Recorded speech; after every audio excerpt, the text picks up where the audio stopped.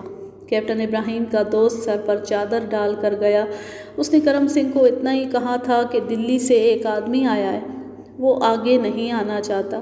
ابراہیم کے اس دوست نے ایسے طریقے سے گاؤں کے اندر جا کر پوچھا کہ کسی کو شک نہ ہوا۔ وہ کرم سنگھ تک پہنچ گیا اور کرم سنگھ دلی کا نام سنتے ہی اس آدمی کے پیچھے پیچھے چل پڑا۔ مینڈ پر کیپٹن ابراہیم کھڑا تھا، اس کے ہاتھ میں ریوالور تھا۔ کون ہو بھائی؟ کرنل کرم سنگھ نے کیپٹن ابراہیم کے سامنے جا کر پوچھا۔ دلی سے آئے ہو؟ اندھیرا بڑا گہرا تھا۔ ہاں کرنل صاحب، تم نے مجھے GHQ سے نکلوایا تھا، میں تمہیں اس دنیا سے ہی اٹھا دیتا ہوں۔ کیپٹن ابراہیم نے ریوالور کرنل کرم سنگھ کے دل کے مقام پر رکھ کر گولی چلا دی۔ کرم سنگھ 2-4 سیکنڈ کھڑا رہا، پھر گر پڑا۔ کیپٹن ابراہیم نے ایک ہی گولی کو کافی سمجھا، اس سے زیادہ وہ اس ڈر سے فائر نہیں کرنا چاہتا تھا کہ گاؤں میں کسی کو شک نہ ہو جائے۔ گاؤں میں تو یہ حالت تھی کہ وہاں پہلے ہی آتش بازی کے دھماکے ہو رہے تھے۔ کسی کو پتہ ہی نہ چلا کہ جو دھماکہ گاؤں سے باہر ہوا ہے اس نے گاؤں کے کرنیل کی جان لے لی ہے۔ یہ ساری کہانی سنا کر وجنتی تفتیش کرنے والوں کی منتیں کرنے لگی کہ کیپٹن ابراہیم کو گرفتار نہ کیا جائے، لیکن اسی روز کیپٹن ابراہیم کو گرفتار کر لیا گیا۔ وجنتی کی نشاندہیوں پر کیپٹن رتن کمار کی گرفتاری کے احکام جاری کر دیے گئے اور دوسرے آدمیوں کو بھی گرفتار کر لیا گیا۔ ان سے کچھ اور نشاندہیاں بھی ہوئیں اور متعدد آدمی گرفتار ہوئے۔ ان لوگوں کو جو سزائیں ملی وہ 10 سے 14 سال تک تھی۔ کیپٹن رتن کمار کو کورٹ مارشل میں 14 سال سزا دی گئی، وجنتی کو 10 سال سزا ملی۔ ان میں صرف کیپٹن ابراہیم بری ہوا۔ اسے کرنل کرم سنگھ کے قتل میں گرفتار کیا گیا تھا، لیکن صرف وجنتی کا بیان تھا جس پر اس کی گرفتاری عمل میں آئی تھی، اس کے خلاف کوئی شہادت نہیں تھی۔ وجنتی کو عدالت میں لایا گیا۔ اس نے صرف یہ بیان دیا تھا کہ کرنل کرم سنگھ کے قتل اور قاتل کے متعلق وہ کچھ بھی نہیں جانتی اور اس نے کبھی بھی ایسا بیان نہیں دیا۔ کیوں یہ کہانی اپنے اختتام کو پہنچی، اب میں لیتی ہوں آپ سے اجازت۔ جہاں رہیں خوش رہیں، شاد و آباد رہیں، ہنستے مسکراتے رہیں، اور اگر یہ کہانی یا میرا انداز پسند آئے تو اس چینل کو سبسکرائب ضرور کر لیں۔ اللہ حافظ، اللہ نگہبان۔